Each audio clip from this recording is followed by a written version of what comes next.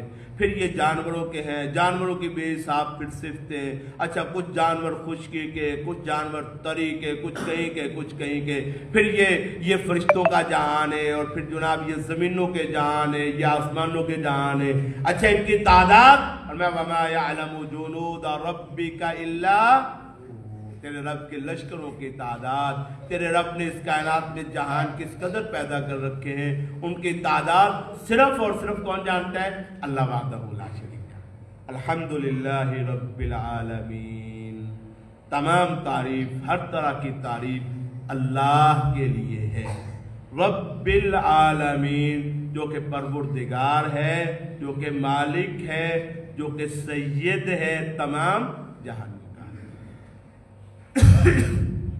یہ لفظ الحمدللہ یہ دعویٰ ہے. کیا ہے, یہ دعویٰ ہے. اچھا, دعویٰ بھی یہ لفظ خود حرف, یہ لفظ الحمدللہ دعویٰ بھی ہے, اور دعوے کی دلیل بھی ہے. دعوے کی کیا ہے, دلیل بھی ہے. الحمدللہ مطلب تمام تعریف اللہ کے لیے, یہ دعویٰ ہے نا. اچھا, تمام تعریف اللہ کے لیے کیوں ہے, اس لیے کہ تعریف کا حقدار ہی وہ ہے, اس کے علاوہ کوئی اس تعریف کا حقدار ہے ہی نہیں. تو یہ دعویٰ بھی ہے, دعوے کی دلیل بھی ہے. لیکن بطور خاص اس کی 3 دلیلیں اللہ نے آگے بیان کی. ایک دلیل, بلکہ 4 دلیلیں اللہ نے اس کی آگے بیان کی. ایک دلیل ہے رب العالمین, دوسری دلیل ہے الرحمن الرحیم, اور تیسری دلیل ہے مالک یوم. چوتھی دلیل ہے, یہ 2 دلیلیں الرحمن الرحیم, اور پھر چوتھی دلیل ہے مالک یوم الدین. یہ تینوں پھر یہ 4 دلیلیں ہیں اس کی. یہ جو دعویٰ نا الحمد, کہ تمام تعریف, ہر طرح کی تعریف للہ, اللہ کے لیے ہے. اس لیے ہے کہ وہ رب العالمین ہے, اس لیے کہ وہ رحمان ہے, اس لیے ہے کہ وہ کیا ہے, رحیم ہے, اس لیے ہے کہ وہ یوم الدین کا کیا ہے, مالک ہے. اس لیے تمام تعریف اس کے لیے. الحمدللہ یہ ایک جملہ ہے. قرآن مجید میں اس جملے کو اللہ نے جگہ جگہ استعمال کیا. یہ ایک مکمل دعا ہے. کیا ہے, دعا ہے. وآخر دعواہم عن الحمد للہ رب العالمین. جنتیوں کی جو دعا ہے وہ کیا ہوگی, دعواہم فیہا سبحانک اللہم وتحیتہم فیہا سلام وآخر دعواہم عن الحمد للہ رب العالمین. اللہ کہتے ہیں ان کی فائنل اور آخری دعا وہاں پہ کیا ہوگی, الحمدللہ رب العالمین. تو یہ دعا ہے. اچھا, ایسی دعا ہے نبی کریم صلی اللہ علیہ وآلہ وسلم نے ارشاد فرمایا والحمدللہ تملأ المیزان, کہ یہ ایسی دعا ہے جو شخص یہ پڑھتا ہے تو اس کے ساتھ اس کا میزان بھر جائے گا. الحمدللہ, رسول کریم علیہ السلام کی صحیح بخاری میں حدیث ہے, فرمایا والحمدللہ تملأ المیزان, کہ یہ الحمدللہ جو ہے یہ میزان کو بھر دینے والی دعا ہے. سارا میزان اس دعا کے ساتھ بھر جائے گا. نبی کریم علیہ السلام کا یہ فرمان. اور وہ صحیح بخاری کی حدیث جو آج کل آپ لوگ تقریبات بخاری میں سنتے ہیں, علماء بخاری شریف کی آخری حدیث بیان کرتے, اس پر درس دیتے, تو اس میں بھی لفظ الحمدللہ کا تذکرہ ہے نا.